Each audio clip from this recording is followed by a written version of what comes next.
Hello everyone, welcome to my YouTube channel M K mathematics hub. तो आज के lecture में हम लोग नया चैप्टर स्टार्ट करने जा रहे हैं। उस चैप्टर का नाम है प्रोबेबिलिटी। ठीक है, तो प्रोबेबिलिटी काफ़ी इंटरेस्टिंग चैप्टर है, काफ़ी मज़ेदार चैप्टर है। आप लोग को काफ़ी मज़ा आएगा प्रोबेबिलिटी पढ़ने में। तो आज का लेक्चर है हमारा प्रोबेबिलिटी।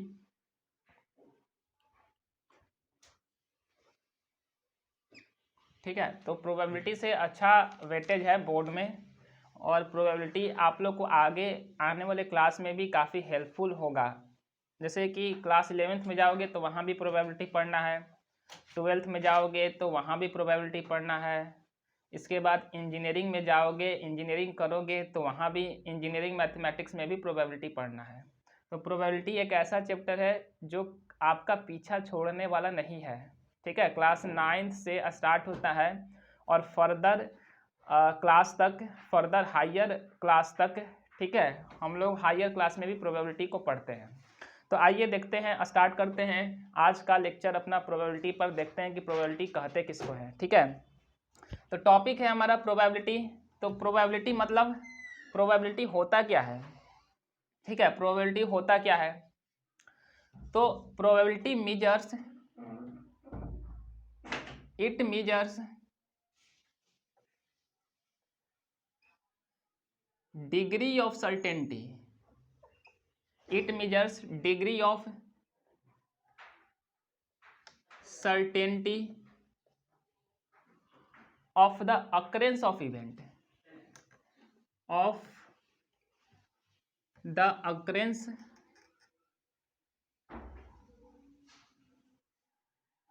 of event। ठीक है, कहने का मतलब है कि प्रोबेबिलिटी जो है वो मेजर करता है कि इवेंट का होना कितना निश्चित है, कितना अनिश्चित है। ठीक है, तो किसी भी घटना का होना कितना निश्चित है, कितना अनिश्चित है, इसके बारे में कौन जानकारी देता है। तो इसके बारे में हमको जानकारी देता है प्रोबेबिलिटी। ठीक है, जैसे कभी कभी हम कहते हैं कि नहीं, कि 60% चांस है कि आज मेरा फ्रेंड जो है वो मेरे घर पर आने वाला है। ठीक है, तो 100% नहीं है, कुछ परसेंट 60% चांस है। ठीक है, 70% चांस है कि आज मेरे पेरेंट्स जो हैं हम लोगों को मूवी दिखाने के लिए ले जाएंगे। ठीक है, तो ये जो हम लोग संभावना व्यक्त कर रहे हैं, मूवी देखने की जो संभावना व्यक्त कर रहे हैं, ये कितना निश्चित है, कितना अनिश्चित है। ठीक है, जैसे कुछ एग्जाम्पल से समझते हैं। मान लो कि सावन का महीना है। ठीक है, सावन का महीना है, आकाश जो है काले बादलों से छाया हुआ है। ठीक है, आकाश जो है काले बादलों से छाया हुआ है, आकाश में काले काले बादल हैं। ठीक है, बिजली गरज रहे हैं, बिजली गरज रहे हैं और आकाश चमक रहे हैं। ठीक है, लाइटनिंग हो रही है। समझ में आ रहा है। तो बिजली का गरजना, लाइटनिंग का चमकना, ठीक है, और लाइटनिंग होना। तो ये सुनकर आप लोग के मन में जरूर अब ख्याल आ गया होगा कि अब तो वर्षा होगी। ठीक है, और काफ़ी घनघोर वर्षा होगी, काफ़ी मूसलाधार वर्षा होगी, हैवी रेन होगी। ठीक है, लेकिन सोचो अचानक से क्या हुआ, तेज हवाएं चलने लगी। अचानक से तेज हवाएं चलने लगी। ठीक है, तो ये जो तेज हवाएं हैं, संभावना बनता है कि ये तेज हवाएं इस बादल को इस प्लेस से उड़ाकर दूसरे प्लेस पर ले जाए। ठीक है, तब यदि इस प्लेस से उड़ाकर दूसरे प्लेस पर ले जाती हैं ये तेज हवाएं इस बादल को, तब क्या यहाँ पर संभावना बनता है वर्षा होने की। तो यहाँ पे संभावना नहीं बनता है। ठीक है, यदि हवा का गति थोड़ा सा कमजोर है, थोड़ा सा हवा का गति बहुत ज़्यादा तेज नहीं है, तब ये संभावना बनता है कि यहाँ पर वर्षा हो सकती है और यहाँ पे वर्षा नहीं हो सकती है। ठीक है, तो किसी भी घटना का होना और किसी भी घटना का न होना कितना निश्चित है और कितना अनिश्चित, इसी चीज़ को हम लोग प्रोबेबिलिटी में स्टडी करते हैं।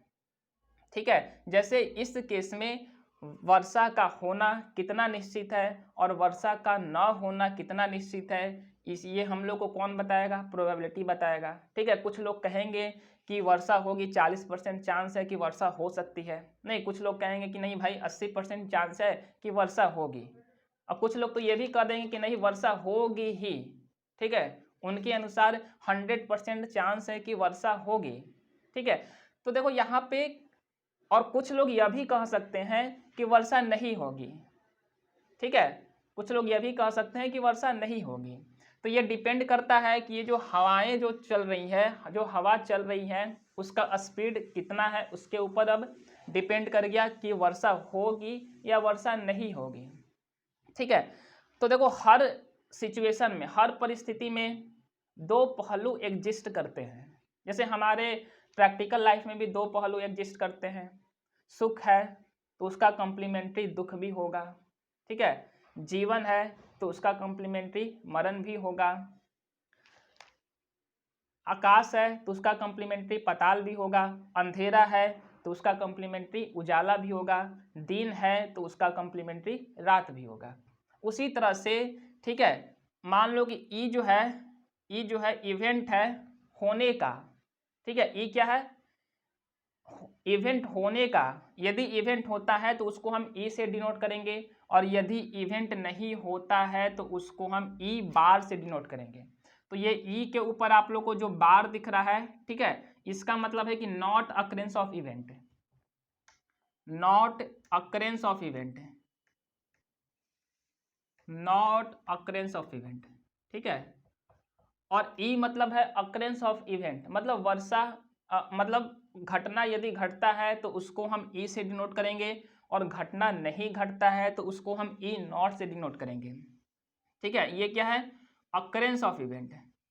तो हर जगह पे दो पहलू एग्जिस्ट करते हैं। ठीक है, जैसे दिन है तो रात भी होगा। ठीक है, सुख है तो दुख भी होगा, जीवन है तो मरण भी होगा। उसी तरह से ई है तो ई नॉट भी होगा। ठीक है, यदि अकरेंस ऑफ इवेंट है, इवेंट का होना निश्चित है, तो इवेंट का ना होना भी निश्चित है। ठीक है, यह कोई जरूरी नहीं है कि हर केस में वर्षा होगी ही। कुछ ऐसा केस भी बनता है जिस केस में वर्षा नहीं भी होगी। समझ आया?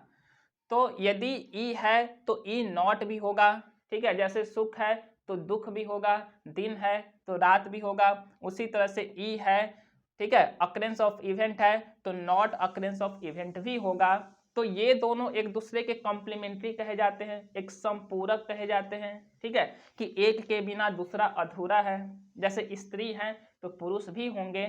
ठीक है, पति है तो पत्नी भी होगी, दिन है तो रात भी होंगे। तो ये सारी चीज एक दूसरे के कॉम्प्लीमेंट्री है, एक के बिना दूसरा अधूरा है।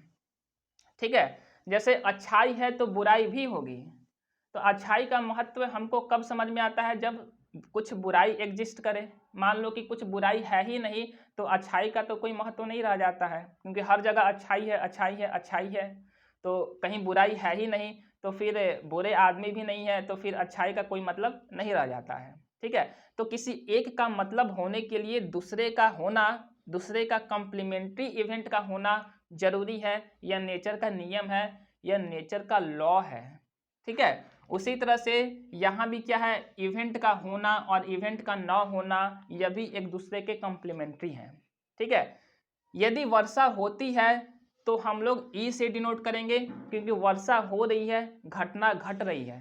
ठीक है, और यदि वर्षा नहीं हो रही है तो उसको हम ई नॉट से डिनोट करेंगे, क्योंकि घटना नहीं घटी। ठीक है, वर्षा होने की घटना नहीं हुई। हो सकता है कोई भी वजह हो, लेकिन वजह कुछ भी हो उससे हमको मतलब नहीं है। हम यह बस देख रहे हैं कि घटना, वर्षा होने की घटना हुई है या वर्षा होने की घटना नहीं हुई है। ठीक है, तो अब हमेशा ध्यान रखना कि probability of occurrence of event, ठीक है, probability of occurrence of event plus में probability of not occurrence of event, दोनों का एडिशन जो होता है वो 1 के बराबर होता है। ठीक है, इसको याद रखना, ये बहुत हेल्पफुल होगा आप लोग को।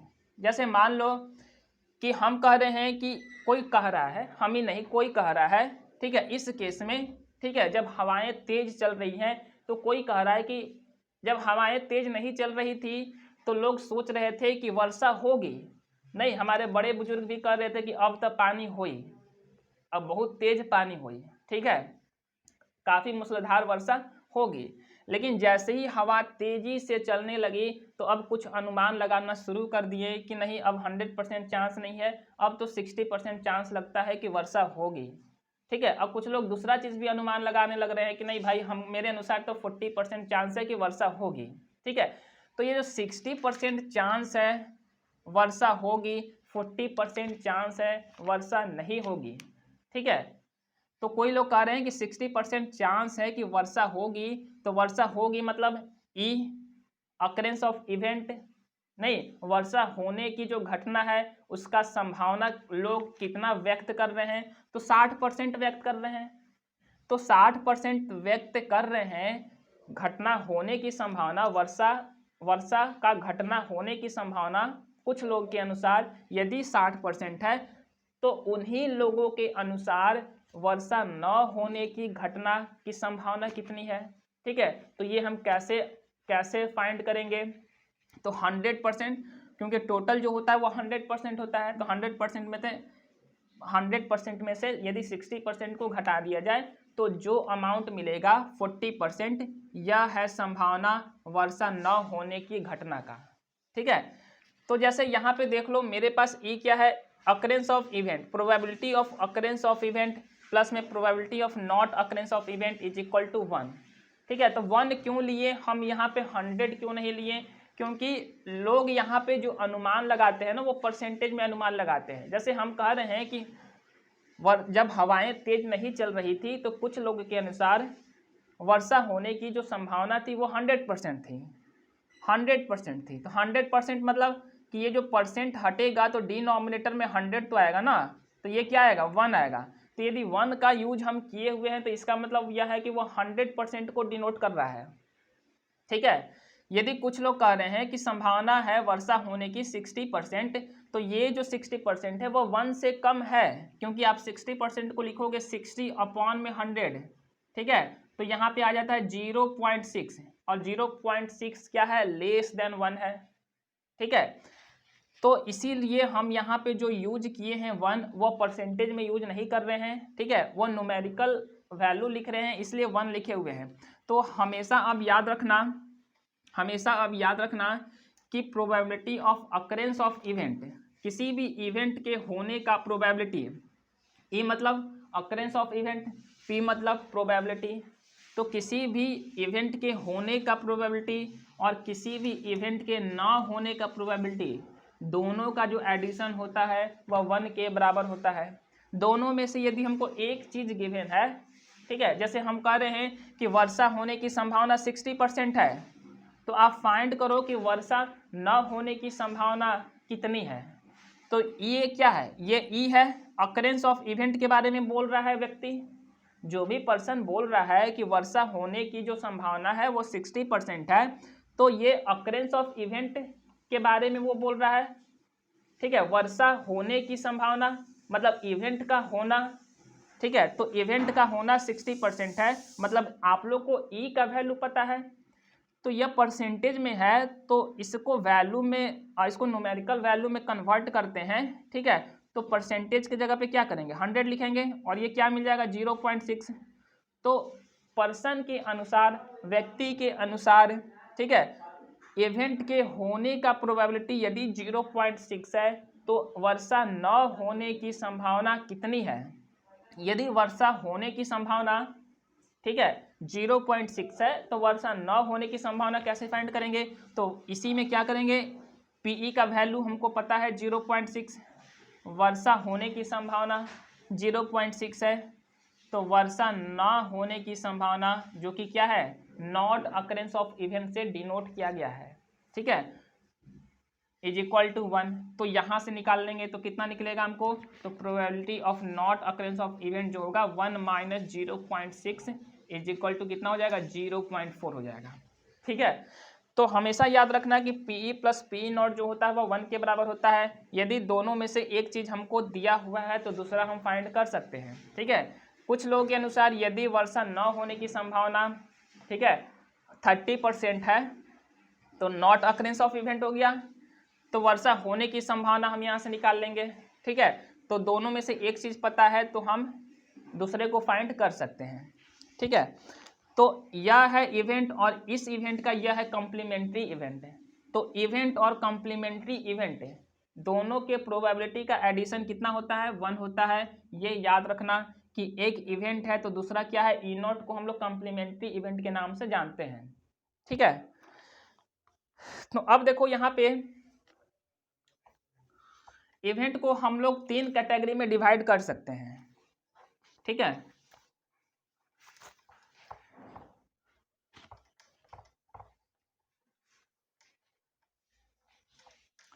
जैसे मान लो इवेंट जो है, इवेंट को हम 3 कैटेगरी में डिवाइड करके स्टडी करते हैं, ठीक है।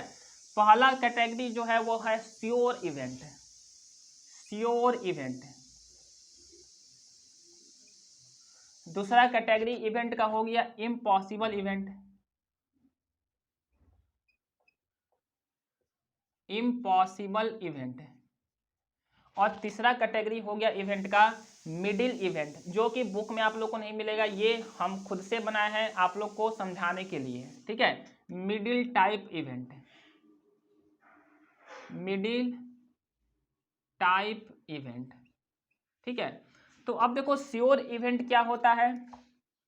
श्योर इवेंट का मतलब यह है कि वह इवेंट जिसका होना 100% तय है, ठीक है, जो होगा ही होगा, जिसका होना निश्चित है, ठीक है। उसमें किसी भी तरह का सवाल कोई नहीं उठा सकता है कि वह इवेंट होगा या नहीं होगा, क्योंकि उस इवेंट का होना निश्चित है। वह इवेंट होगा ही होगा, चाहे आंधी आए, चाहे तूफान आए, चाहे दुनिया इधर से उधर हो जाए, चाहे सुनामी आ जाए, चाहे कुछ भी हो जाए, लेकिन वह इवेंट होगा।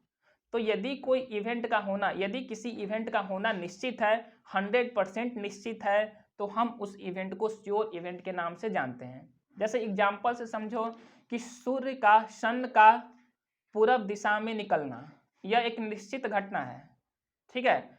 यह हमेशा होता है, हमेशा से चला आ रहा है, अब भी हो रहा है, ठीक है। और आने वाले दिनों में भी सूर्य जो है वह पूरब दिशा से ही निकलेगी, ठीक है। इसका होना निश्चित है, इसका होना 100% निश्चित है, ठीक है। जैसे सन का पश्चिम दिशा में डूबना, यह भी क्या है, 100% निश्चित है। तो वह इवेंट, वह घटना जिसका होना 100% निश्चित है, उसे हम श्योर इवेंट के नाम से जानते हैं, ठीक है। तो if E is the sure event, if E जो है श्योर इवेंट है, यदि ई जो है श्योर इवेंट है, तो probability of event, probability of occurrence of event, मतलब प्रोबेबिलिटी श्योर इवेंट, मतलब श्योर इवेंट के होने का जो प्रोबेबिलिटी कितना होगा, तो वह होगा 1, ठीक है। यदि ई जो है वह श्योर इवेंट है तो probability of occurrence of event कितना होगा, 1 होगा। क्योंकि यदि श्योर इवेंट है तो उसका ना होना ऐसा तो कोई क्वेश्चन बनता ही नहीं है कि वह इवेंट होगा ही नहीं, ठीक है। हर केस में वह इवेंट होगा। श्योर इवेंट का मतलब है कि यहाँ पे इस इवेंट का कॉम्प्लीमेंट्री इवेंट जो है, नॉट वाला जो इवेंट है वो एग्जिस्ट नहीं करता है। जैसे सूर्य पूरब में निकलता है, ठीक है, तो यह निश्चित है, यह 100% निश्चित है।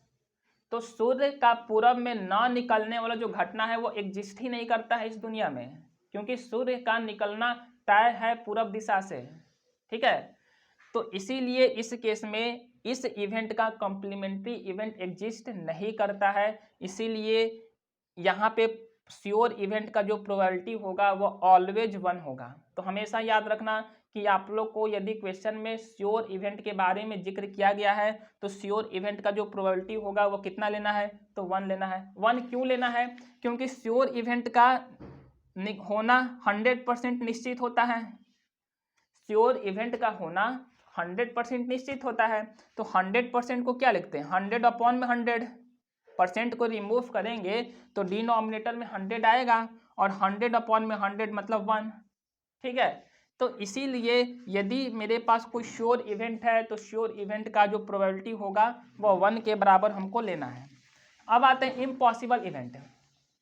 इम्पॉसिबल इवेंट जैसे मान लो, ठीक है, वह इवेंट, इम्पॉसिबल इवेंट मतलब वह इवेंट जो किसी भी हालत में नहीं होगा, ठीक है, जो किसी भी हालत में नहीं होगा, चाहे कुछ भी हो जाए वह इवेंट नहीं होगा, उसे हम इम्पॉसिबल इवेंट के नाम से जानते हैं। जैसे मान लो कि ये मेरे पास मार्कर है, कोई आदमी कह रहा है कि हम इस मार्कर को ऊपर फेंकते हैं तो ये मार्कर नीचे नहीं आएगा।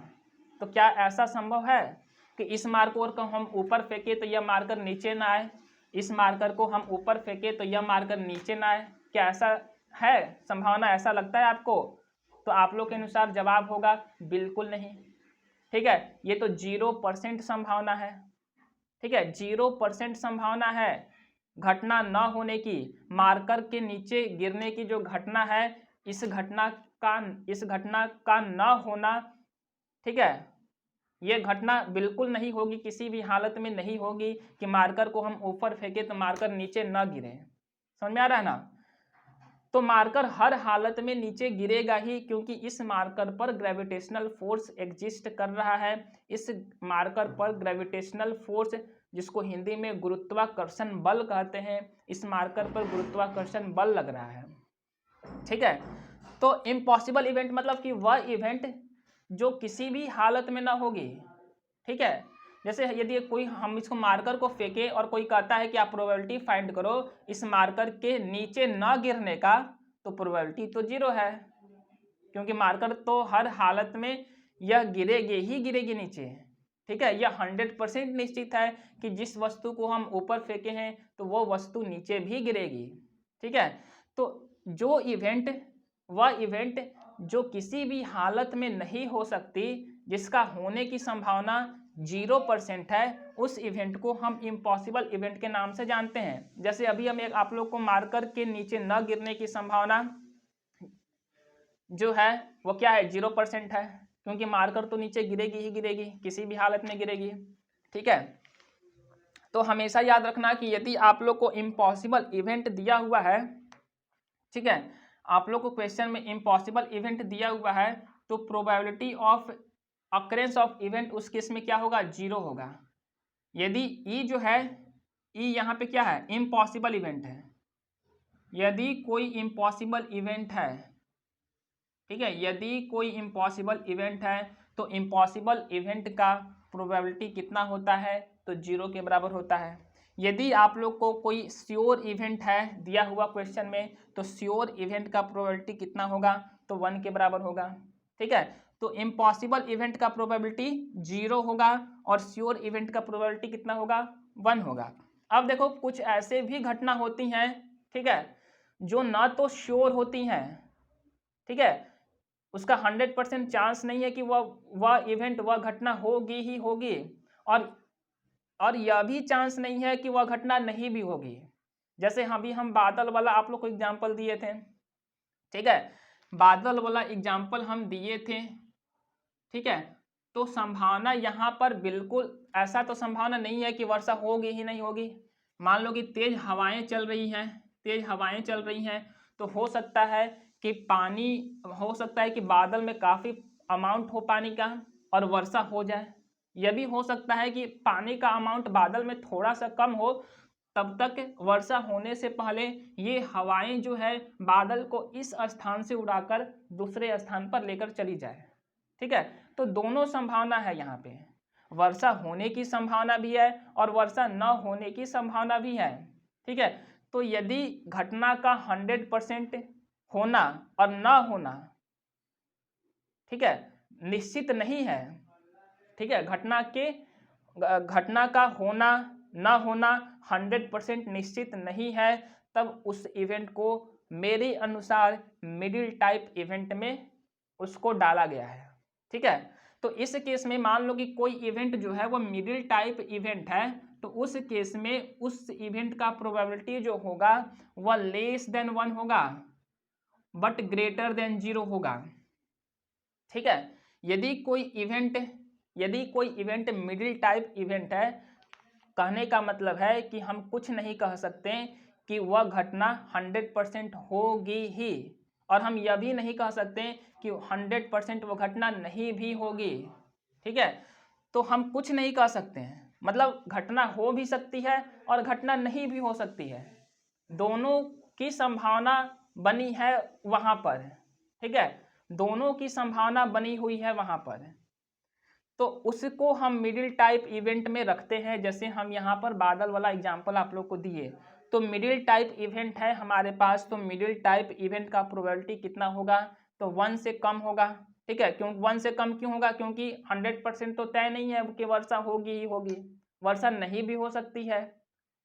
और 0 से ज़्यादा होगा, क्योंकि यह भी संभावना तो नहीं है ना कि 100%, यह भी संभावना तो नहीं है ना कि वर्षा नहीं ही होगी, वर्षा नहीं ही होगी, ऐसी संभावना भी नहीं है 100%, और वर्षा होगी ही ऐसी भी संभावना नहीं है 100%। इसीलिए इम्पॉसिबल इवेंट से ज़्यादा होगा प्रोबेबिलिटी। ठीक है, और श्योर इवेंट से कम होगा प्रोबेबिलिटी। किस इवेंट का, मिडिल टाइप इवेंट का, मिडिल टाइप इवेंट का। ठीक है, क्योंकि 1 जो है वो क्या है, श्योर इवेंट का प्रोबेबिलिटी है, 0 जो है क्या है, प्रोबेबिलिटी है इम्पॉसिबल इवेंट का। तो इस इवेंट का प्रोबेबिलिटी, ठीक है, 1 से कम ही होगा, श्योर इवेंट से तो कम ही होगा ना। 1 क्या है, 1 है प्रोबेबिलिटी किसका, श्योर इवेंट का। तो यहाँ पे तो 100% तय नहीं है कि वर्षा होगी ही, इसीलिए इसका प्रोबेबिलिटी लेस देन तो 1 होगा ही होगा। ठीक है, और यह भी तो तय नहीं ना है कि यह घटना नहीं भी होगी। ठीक है, हो सकता है कि पानी का अमाउंट बादल में ज़्यादा हो सकता है कि स्पीड विंड का कम हो, तो वर्षा यहीं पर हो जाए, तो यह भी 100% नहीं है। यहाँ पे हम अनुमान नहीं लगा सकते 100% कि वर्षा नहीं ही होगी, कि 100% वर्षा नहीं होगी, मतलब वर्षा हो भी सकती है, तो इम्पॉसिबल इवेंट भी नहीं है, इसीलिए इसका प्रोबेबिलिटी 0 से भी ज़्यादा होगा।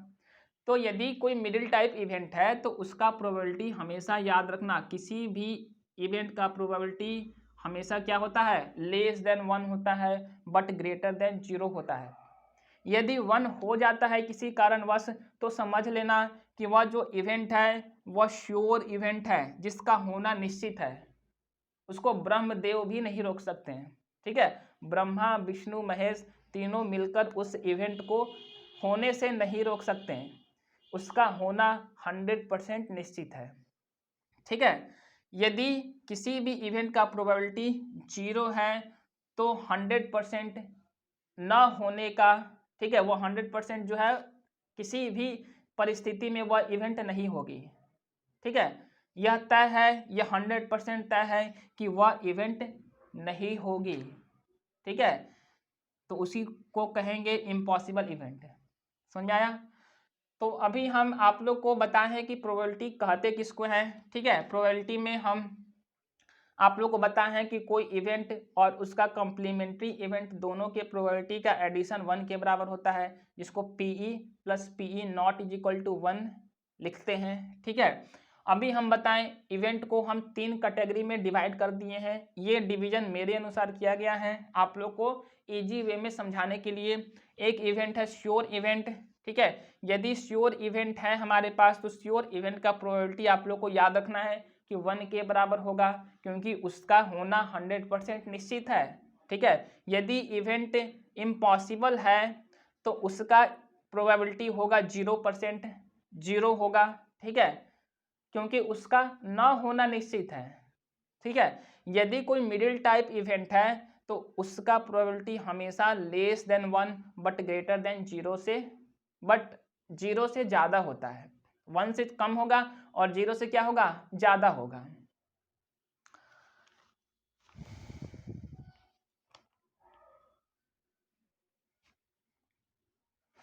उम्मीद है समझ में आ रहा होगा आप लोग को। आगे बढ़ते हैं हम लोग एक्सपेरिमेंट की तरफ, देखते हैं कि एक्सपेरिमेंट क्या होता है। तो आप लोग एक्सपेरिमेंट करते होंगे, स्कूल में भी एक्सपेरिमेंट करते होंगे, लैब में भी एक्सपेरिमेंट करते होंगे। ठीक है, और हम तो खाना बनाते समय एक्सपेरिमेंट करते हैं। खाना बनाते समय हम काफ़ी ज़्यादा एक्सपेरिमेंट करते हैं। ठीक है, क्योंकि खाना हम खुद से ही बनाते हैं, और जब हम खाना बनाते हैं तो अलग अलग तरह तरह का एक्सपेरिमेंट करते हैं।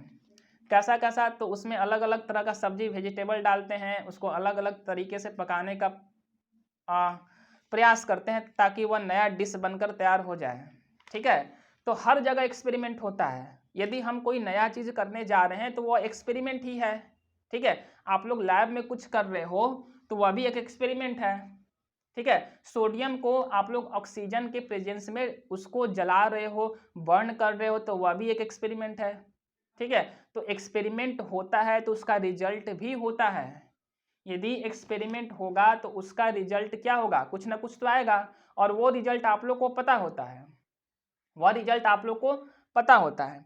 तो आइए देखते हैं प्रोबेबिलिटी में एक्सपेरिमेंट क्या होता है। ठीक है, तो ये है एक्सपेरिमेंट।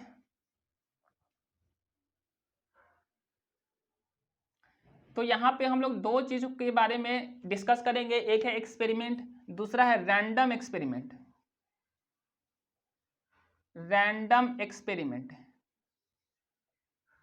ठीक है। तो अब देखो एक्सपेरिमेंट मतलब कि कोई ऐसा ऑपरेशन, ठीक है, an operation having some possible outcomes, ठीक है। इसको यदि हमको डिफाइन करना हो तो कैसे करेंगे, एन ऑपरेशन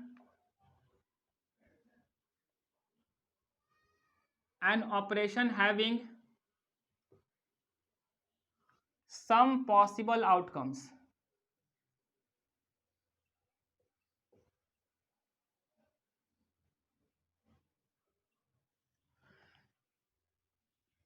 एंड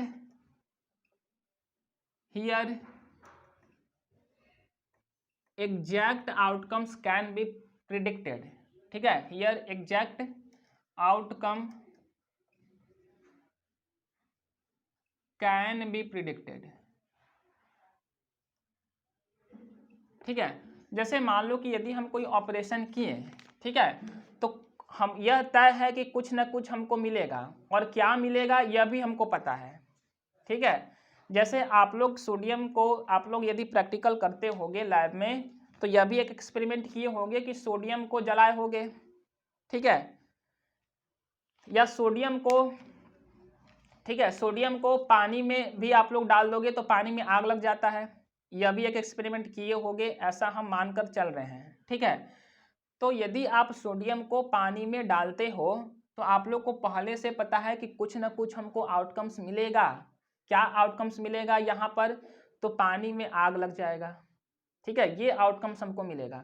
तो आउटकम्स पहले से आप लोग के द्वारा प्रिडिक्ट कर दिया गया है कि वही आउटकम्स हमको मिलेगा।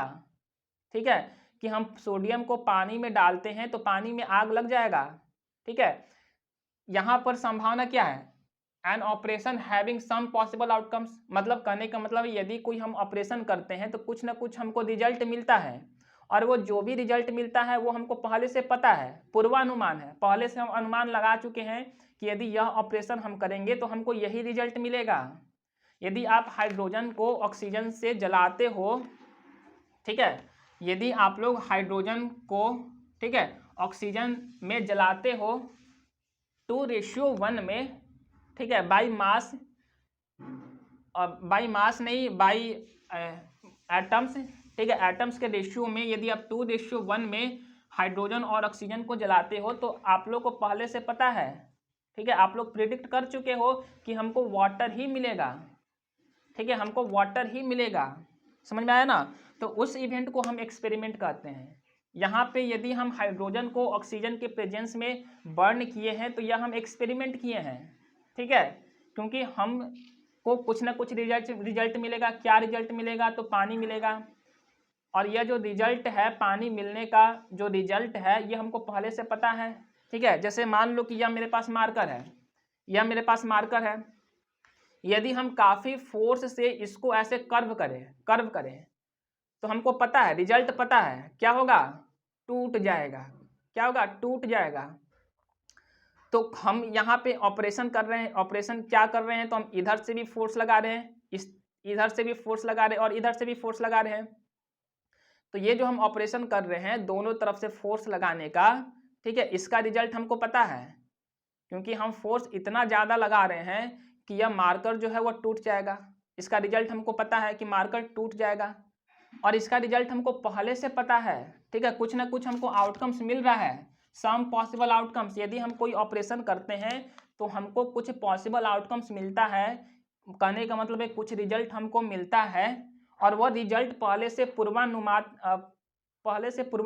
है, पहले से अनुमान लगा लिया गया है कि यही होगा, यदि हम यह ऑपरेशन करेंगे तो हमको यही रिजल्ट मिलेगा, तो उसको हम एक्सपेरिमेंट के नाम से जानते हैं। जैसे यदि हम इस मार्कर पर इधर से भी फोर्स लगाएं और इधर से भी फोर्स लगाएं, काफ़ी ज़्यादा फोर्स एक्सर्ट करें, तो हमको पहले से पता है कि मार्कर टूटने वाला है, मार्कर टूटने वाला है।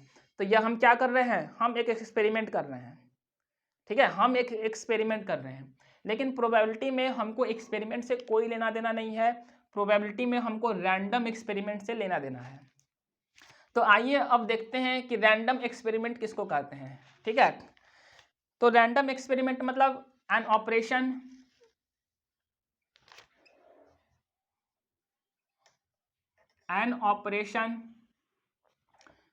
हैविंग सम पॉसिबल आउटकम्स, ठीक है, an operation having some possible outcomes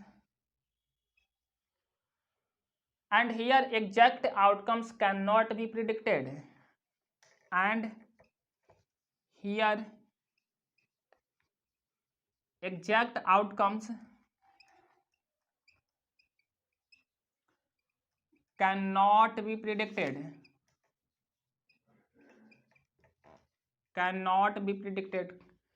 ठीक है। जैसे मान लो कि हम कोई ऑपरेशन करते हैं, यहाँ पे हमको जो एग्जैक्ट क्या आउटकम्स मिलेगा, एग्जैक्ट रिजल्ट हमको क्या मिलेगा ऑपरेशन करने पर, हमको यहाँ पर पता था एक्सपेरिमेंट जब हम कर रहे थे तब।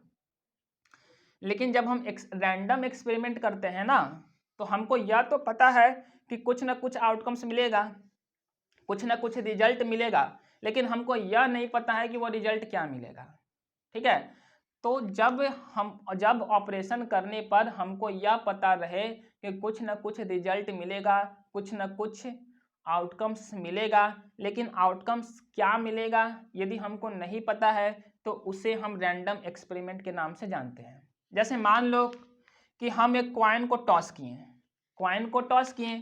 ये मेरे पास कॉइन है, तो कॉइन के तरफ एक तरफ यदि हेड है तो कॉइन के दूसरे तरफ टेल होगा। यदि हम कॉइन को उछालते हैं, कॉइन को क्या करते हैं, उछालते हैं, टॉस करते हैं, तो हमको तो पता है ना, यदि हम एक कॉइन को टॉस करते हैं तो हमको पता है पॉसिबल आउटकम्स पता है, संभावना क्या मिलेगा हमको पता है, या तो हेड मिलेगा या तो टेल मिलेगा, ठीक है। तो यदि हम एक कॉइन को टॉस करते हैं तो हमको possible outcomes, all possible outcomes, APO मतलब ऑल पॉसिबल आउटकम्स, एपीओ हम हर जगह डिनोट करेंगे, तो आप लोग समझ जाइएगा कि एपीओ लिख दिए मतलब ऑल पॉसिबल आउटकम्स के बारे में हम लिख रहे हैं, ठीक है। तो यदि हम यहाँ पे कॉइन को टॉस किए हैं तो हमको पता है संभावना, आउटकम्स के मिलने का जो संभावना है हमको पता है, क्या क्या मिल सकता है, या तो हेड मिलेगा या तो टेल मिलेगा। लेकिन क्या आप लोग प्रिडिक्ट कर सकते हो कि दोनों में से क्या मिलेगा? बिल्कुल नहीं प्रिडिक्ट कर सकते हो, ठीक है। कोई भी नहीं कह सकता है कि हेड ही मिलेगा, और कोई ऐसा भी नहीं कह सकता कि टेल ही मिलेगा, ठीक है। दोनों में से कुछ भी मिल सकता है। इसीलिए एक कॉइन का टॉस होना, एक कॉइन को टॉस करना, यदि हम एक कॉइन को टॉस करते हैं तो वो इवेंट जो है किस में आता है, वह एक्सपेरिमेंट किस में आता है, तो उस रैंडम एक्सपेरिमेंट में आता है, ठीक है। तो प्रोबेबिलिटी में हम लोग किसी भी इवेंट का प्रोबेबिलिटी निकालेंगे तो वह रैंडम एक्सपेरिमेंट का ही इवेंट होगा, ठीक है। तो अब देखो यहाँ पे एक कॉइन को टॉस किए तो ऑल पॉसिबल आउटकम्स हमको क्या मिला, हेड टेल मिला। इसी तरह से और एग्जांपल से हम समझते हैं। आप लोग ऑल पॉसिबल आउटकम्स को भी याद करते चलिएगा या नोट करते चलिएगा, क्योंकि जब क्वेश्चन सॉल्व करेंगे तब यूज होगा, ठीक है। अब मान लो कि हम दो कॉइन्स को टॉस करते हैं, ठीक है। हम क्या किए, हम दो कॉइन्स को टॉस किए एक साथ, ठीक है। आई टॉस्ड टू कॉइन्स टुगेदर। यदि हम दो कॉइन्स को एक साथ टॉस करते हैं तब भी कुछ ना कुछ रिजल्ट या आउटकम्स मिलने की संभावना है, ठीक है, क्या क्या आउटकम्स मिलने की संभावना है, मतलब हमको पता है कि कुछ ना कुछ पॉसिबल आउटकम्स मिलेगा, इसके कुछ ना कुछ पॉसिबल आउटकम्स हैं। यदि हम दो कॉइन्स को एक साथ टॉस करते हैं तो कुछ ना कुछ पॉसिबल आउटकम्स हैं, लेकिन क्या आउटकम्स मिलेगा हमको नहीं पता है, इसका हम अंदाजा भी नहीं लगा सकते। ठीक है, पहले तो देख लेते हैं कि पॉसिबल आउटकम्स क्या क्या बनता है जब हम दो कॉइन्स को एक साथ टॉस करते हैं तब। तो देखो, हो सकता है, लिखने का तरीका भी समझते चलना है, याद नहीं करना है, नहीं तो भूल जाओगे एग्जाम में। ठीक है, पहले क्या करना है, दोनों पे हेड लिख दो, दोनों पे हेड लिख दो, यह संभावना बनता है ना कि दोनों कॉइन्स पर हेड आ जाए। इसके बाद क्या करना है, इधर से चलना, राइट से क्या करना, हेड को टेल करते चलना। तो लेफ्ट में हेड रहने दो और राइट वाले हेड को टेल में कन्वर्ट कर दो। तो यह भी संभावना है कि पहले कॉइन पर हेड आए और दूसरे कॉइन पर टेल आ जाए। अब क्या करना है, इसी में इसको टेल से कन्वर्ट कर दिए थे, तो अब की बार क्या करो, इसको टेल से कन्वर्ट कर दो, इसको जैसे का तैसे रहने दो, तो ये हो जाएगा कि टेल हेड हो जाएगा। तो यह भी संभावना है कि पहले कॉइन पर टेल आए और दूसरे कॉइन पर हेड आए। ठीक है, अब यह भी तो हो सकता है कि दोनों कॉइन पर टेल आ जाए। तो ये चार संभावनाएं हैं।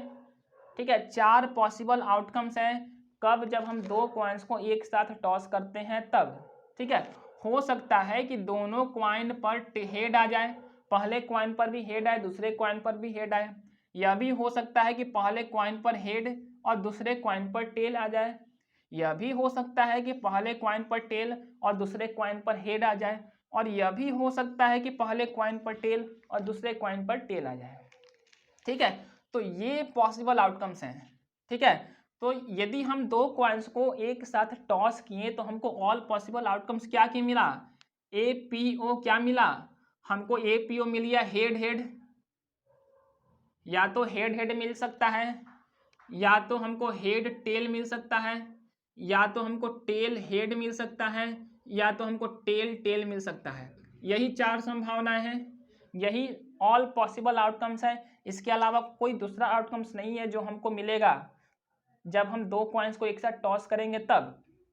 ठीक है, तो अब देखो, ये चारों पॉसिबल आउटकम्स में से क्या हम ऐसा प्रेडिक्ट कर सकते हैं कि कौन सा आउटकम्स हमको मिलेगा? बिल्कुल नहीं प्रेडिक्ट कर सकते हैं। ठीक है, चारों में से कुछ भी मिल सकता है, समझ में आया ना। इसीलिए यदि हम दो कॉइन्स को एक साथ टॉस करते हैं तो अभी क्या है, रैंडम एक्सपेरिमेंट है।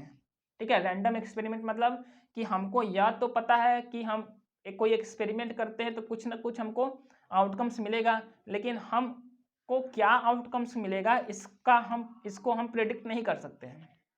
ठीक है, क्या हमको आउटकम्स, एग्जैक्ट आउटकम्स क्या हमको मिलेगा, ये हम प्रेडिक्ट नहीं कर सकते। ठीक है, तो यह भी क्या है, दो कॉइन को एक साथ टॉस करते हैं तो अभी क्या है, रैंडम एक्सपेरिमेंट है। ठीक है, अब देख लो, मान लो कि हम तीन कॉइन को एक साथ टॉस करते हैं, हम तीन कॉइन्स को एक साथ टॉस करते हैं, तब देखते हैं कि ऑल पॉसिबल आउटकम्स हमको क्या क्या मिलता है। यदि हम तीन कॉइन्स को टॉस किए, 1 2 और 3, तो ऑल पॉसिबल आउटकम्स कैसे लिखेंगे समझते चलना है। पहले क्या करना है, तीनों पे हमको हेड लिखना है, head head head.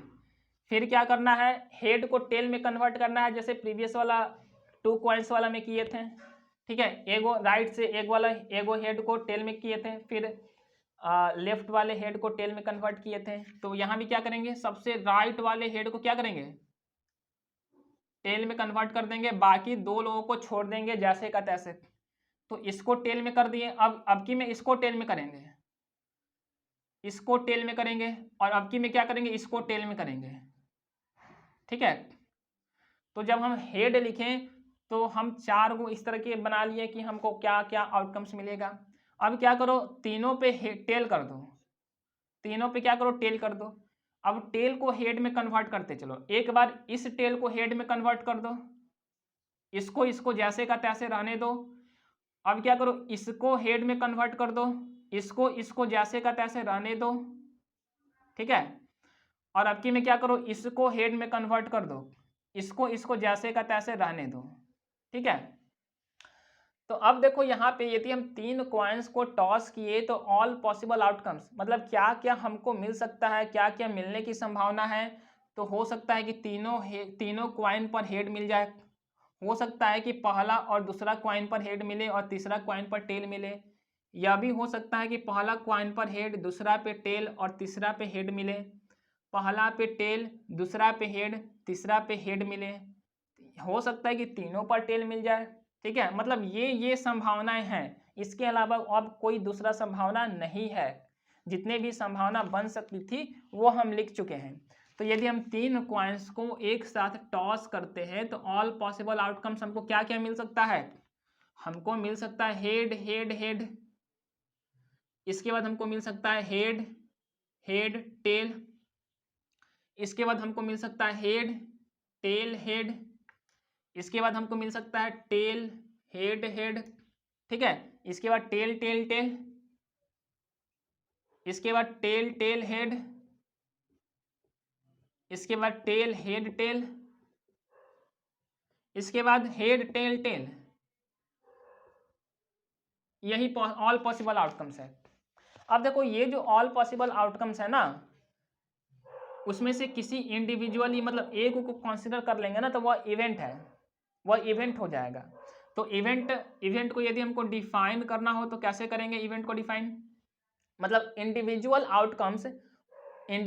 Outcomes of all possible outcomes. यदि हम इंडिविजुअली आउटकम्स को कंसीडर करें ना, मान लो कि हम तीनों कॉइन्स को टॉस किए, ठीक है, और हमको मिल गया ये वाला मिल गया, हमको तीनों कॉइन पे हेड हेड हेड मिल गया, पहला दूसरा तीसरा तीनों कॉइन्स पर हमको क्या मिला? हेड मिला। तो हम कहेंगे कि यह हेड आने की घटना हुई, यह इवेंट हो गया। तो ऑल पॉसिबल आउटकम्स में से यदि हम किसी एक आउटकम्स को कंसीडर कर लें तो वही इवेंट है। ठीक है, तो इवेंट कोई दूसरा चीज़ नहीं है, जो हमको रिजल्ट मिलता है उसी को हम क्या कहते हैं? इवेंट कहते हैं। तो यहाँ पे जब हम तीन कॉइन्स को टॉस किए तो ऑल पॉसिबल आउटकम्स हमको ये मिल सकता है। आप लोग को ऑल पॉसिबल आउटकम्स याद रखना है, क्योंकि जब हम क्वेश्चन सॉल्व करेंगे तो वहाँ पे आप लोग को पता होना चाहिए कि ये कोई हम एक रैंडम एक्सपेरिमेंट कर रहे हैं तो क्या क्या हमको पॉसिबल आउटकम्स मिल सकता है। ठीक है, तभी क्वेश्चन सॉल्व होगा।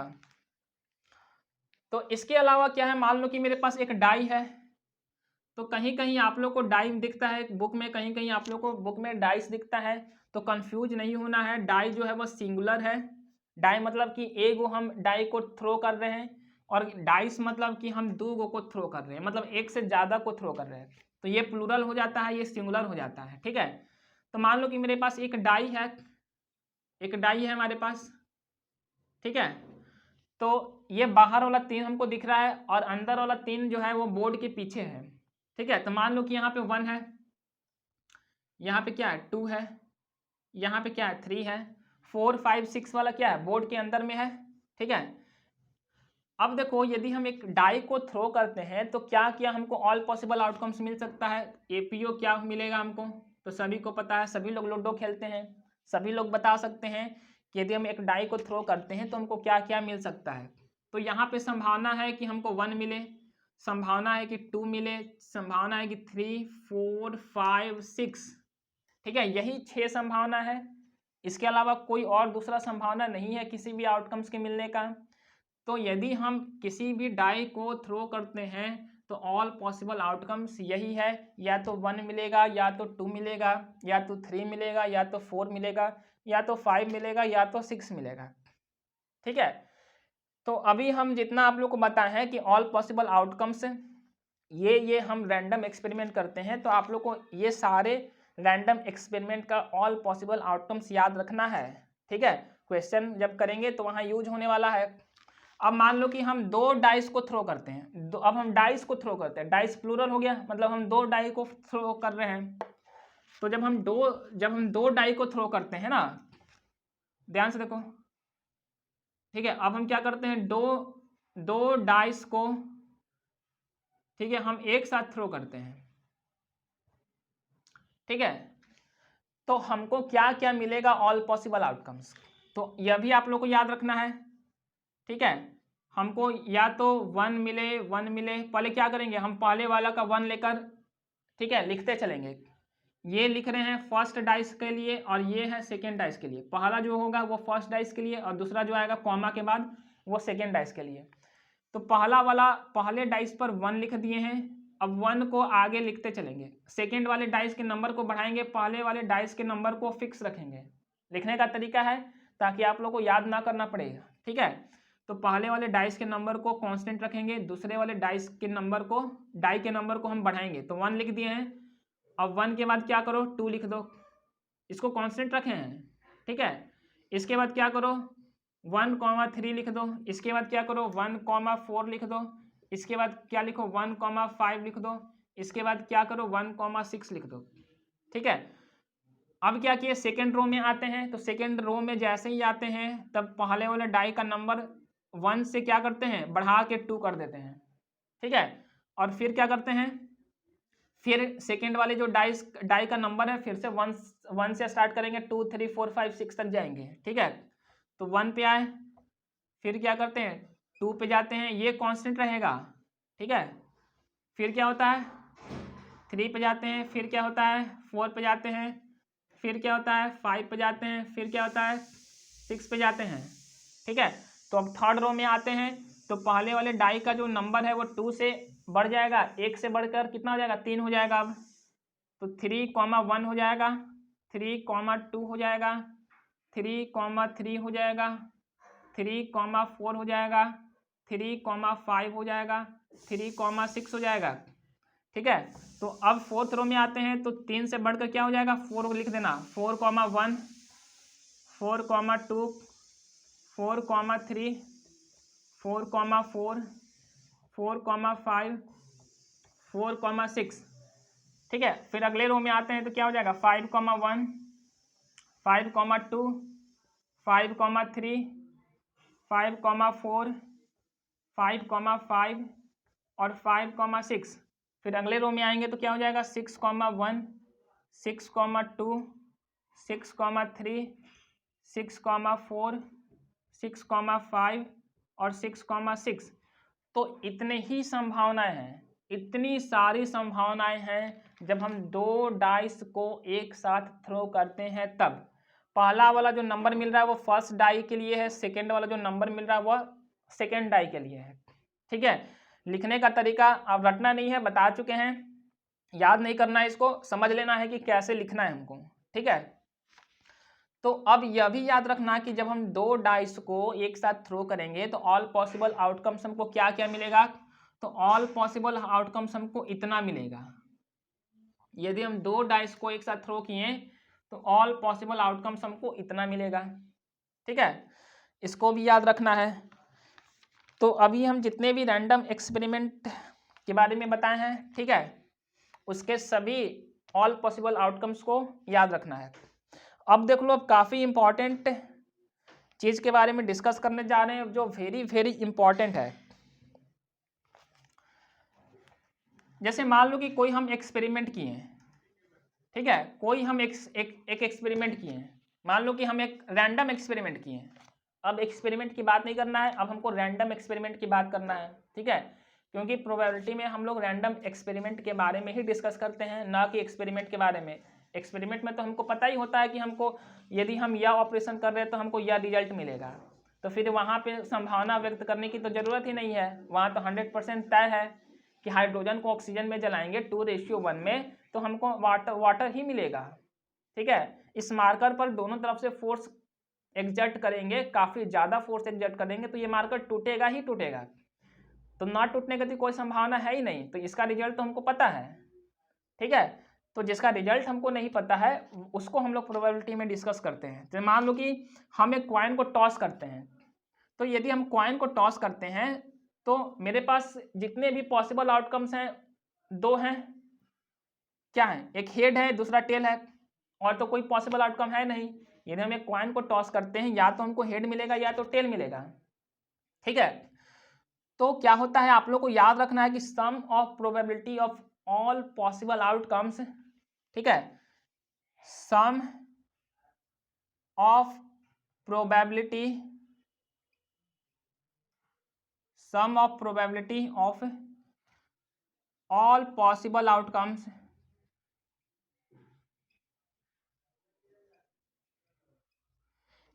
इज इक्वल टू 1, मतलब यदि हम कोई रैंडम एक्सपेरिमेंट किए तो रैंडम एक्सपेरिमेंट से हमको जो जो भी पॉसिबल आउटकम्स मिलता है, सारे पॉसिबल आउटकम्स के प्रोबेबिलिटी का सम 1 के बराबर होता है। जैसे हम एक कॉइन को टॉस किए तो या तो यहाँ पे ऑल पॉसिबल आउटकम्स हेड और दूसरा टेल है, इसके अलावा कोई है नहीं, हमको या तो हेड मिलेगा या तो टेल मिलेगा। तो मान लेते हैं कि E1 जो है वह इवेंट है हेड आने का और E2 जो इवेंट है टेल आने का, ठीक है। तो क्या हो जाएगा, probability of occurrence of E1 मतलब हेड आने का प्रोबेबिलिटी प्लस में probability of occurrence of tail मतलब E2 क्या है, टेल आने का प्रोबेबिलिटी, वो क्या हो जाएगा 1 के बराबर होगा, ठीक है। Sum of probability of all possible outcomes is equal to 1।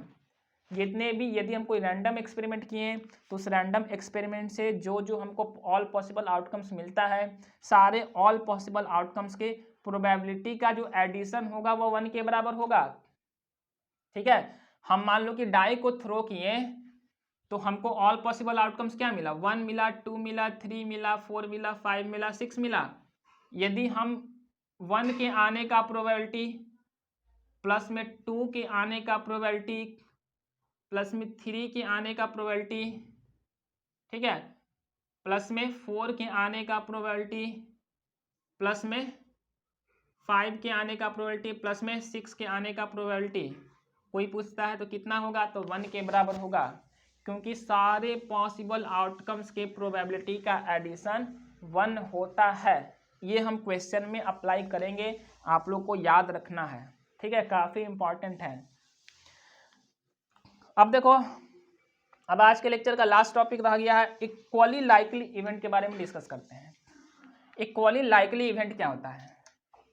Equally likely event थोड़ा सा आप लोग के सिलेबस में है, ज़्यादा जो है वो क्लास 11th में पढ़ना है। तो देख लेते हैं कि इक्वली लाइकली इवेंट जो है होता क्या है। जैसे मान लो कि मेरे पास यहाँ पे एक डाई है, ठीक है, एक डाई है, ये है डाई मेरे पास, ठीक है, ये डाई है। तो मेरे पास 4 फेस दिख रहा है डाई का और चारों फेस पर अलग अलग नंबर है। किसी एक फेस पर 1 है तो दूसरे फेस पर 2 है, तीसरे फेस पर 3 है। तो इसके पीछे वाला पोर्शन हम यहाँ दिखा रहे हैं, ठीक है। तो चौथा फेस पर क्या है, 4 है, पांचवा फेस पर क्या है, 5 है, और छठा फेस पर क्या है, 6 है, 6 है, ठीक है। तो ये आगे वाला 3 पोर्शन हो गया, पीछे वाला 3 पोर्शन को यहां बना दिए हैं, ठीक है।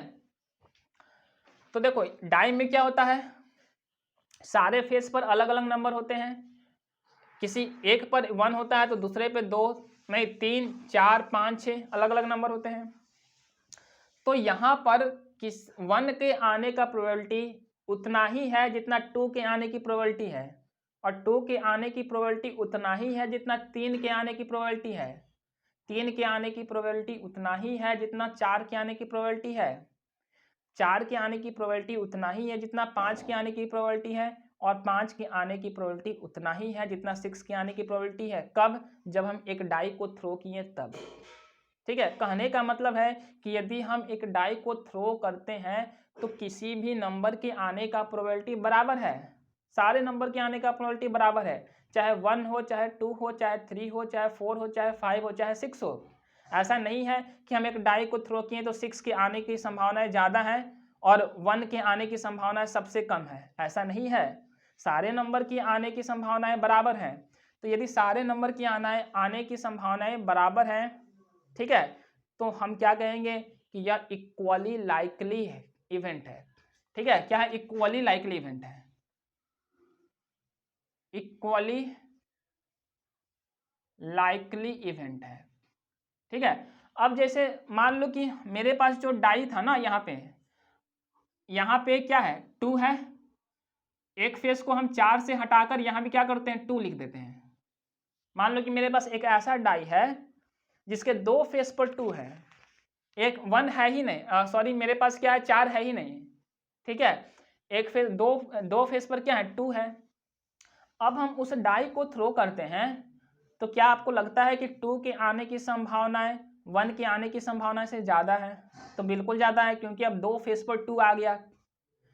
पहले एक ही फेस पर 2 था, ठीक है। अलग अलग फेस पर एक एक नंबर, अलग अलग तरह के नंबर थे। किसी पर 1 था तो किसी पर 2 था, 3, 4, 5, 6 थे। लेकिन अब यहाँ पर 2 फेस ऐसा है जिस पर 2 है। मतलब 2, यदि हम एक डाइस को थ्रो करते हैं तो अब आप लोग समझ लो कि 2 के आने की संभावना ज़्यादा बन गई, ठीक है। तो यहाँ पे क्या है, ये जो इवेंट है, ये जो अब एक्सपेरिमेंट हम जो कर रहे हैं तो उससे जो हमको इवेंट मिलेगा, क्या यह भी इक्वली लाइकली इवेंट मिलेगा? तो बिल्कुल नहीं मिलेगा, क्योंकि यहाँ पर एक नंबर की आने की संभावनाएं दूसरे नंबर के कंपेयर में ज़्यादा हो गया, ठीक है। दूसरे नंबर के कंपेयर में ज़्यादा हो गया, ठीक है। तो अब समझ में आ गया होगा कि इक्वली लाइकली इवेंट किसको कहते हैं, ठीक है। तो अब लास्ट टॉपिक डिस्कस करते हैं, फॉर्मूला। इसके बाद आज का लेक्चर कंप्लीट हो जाएगा। तो अब देखो, हमको किसी भी इवेंट का प्रोबेबिलिटी फाइंड करना हो तो उसको कैसे डिनोट करेंगे? तो उसको लिखेंगे PE। ई मतलब अकरेंस ऑफ इवेंट, P मतलब प्रोबेबिलिटी। तो probability of occurrence of event का फॉर्मूला, जिसको हम हर क्वेश्चन में अप्लाई करेंगे, वो फॉर्मूला क्या है? Number of outcomes favourable to E, ठीक है। क्या होगा? नंबर ऑफ आउटकम्स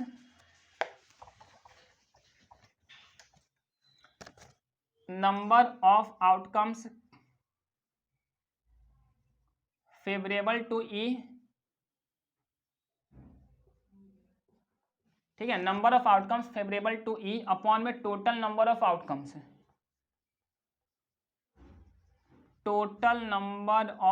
आउटकम्स, ठीक है। तो यदि हमको किसी भी इवेंट का प्रोबेबिलिटी फाइंड करना हो तो हम यही फॉर्मूला को अप्लाई करेंगे। तो जो भी हम रैंडम एक्सपेरिमेंट करेंगे तो हमको ऑल पॉसिबल आउटकम्स चाहिए, क्योंकि डिनोमिनेटर में यदि हमको फॉर्मूला प्रोबेबिलिटी निकालना है तो फॉर्मूला में ही है, ये क्या है? Total number of outcomes. Total number of outcomes क्या है? ऑल पॉसिबल आउटकम्स है, ठीक है। इसके बाद हमको अब देखेंगे कि हमको किस चीज़ का प्रोबेबिलिटी निकालना है, तो उससे रिलेटेड हम क्या करेंगे? आउटकम्स को ऑल पॉसिबल आउटकम्स में से सर्च करेंगे, ठीक है। मान लो कि हम क्या करेंगे, मेरे पास हम डाई को थ्रो किए हैं तो ऑल पॉसिबल आउटकम्स हमको क्या है? 1 2 3 4 5 6, टोटल नंबर ऑफ आउटकम्स यही है। यदि हम एक डाई को थ्रो करते हैं तो ऑल पॉसिबल आउटकम्स यही है। अब मान लो कि आप लोगों से क्वेश्चन कह रहा है कि आप लोग इवन नंबर के आने का प्रोबेबिलिटी फाइंड करो, तो ई जो है क्या हो गया? ई जो है वह इवेंट नंबर के ई जो है वह इवेंट है। ई जो है वह इवेंट है। कैसा इवेंट है? तो इवेंट नंबर के आने का इवेंट है। तो इवेंट नंबर के आने से रिलेटेड कौन कौन से फेवरेबल आउटकम्स बनते हैं, तो हम ऑल पॉसिबल आउटकम्स में से सर्च करेंगे कि कौन कौन से इवेंट नंबर हैं। तो 1 2 3, ठीक है। तो इसीलिए फॉर्मूला में लिखा हुआ है number of outcomes favourable to E। हमको जिस इवेंट का प्रोबेबिलिटी फाइंड करना होगा, उस इवेंट से रिलेटेड जो भी फेवरेबल आउटकम्स होगा, हम ऑल पॉसिबल आउटकम्स में से सर्च करके निकालेंगे और उसको गिन कर ऊपर लिखेंगे, और टोटल ऑल पॉसिबल आउटकम्स को उसको हम डिनोमिनेटर में लिखेंगे, ठीक है। और इस तरह से हम किसी भी इवेंट के प्रोबेबिलिटी को फाइंड कर सकते हैं। तो आज के लेक्चर में इतना ही। नेक्स्ट लेक्चर में हम लोग क्वेश्चंस डिस्कस करेंगे, काफ़ी इंपॉर्टेंट बढ़िया क्वेश्चन डिस्कस करेंगे। तो बने रहिए हमारे साथ और एंजॉय कीजिए प्रोबेबिलिटी चैप्टर। अभी तक के लिए इतना ही, धन्यवाद।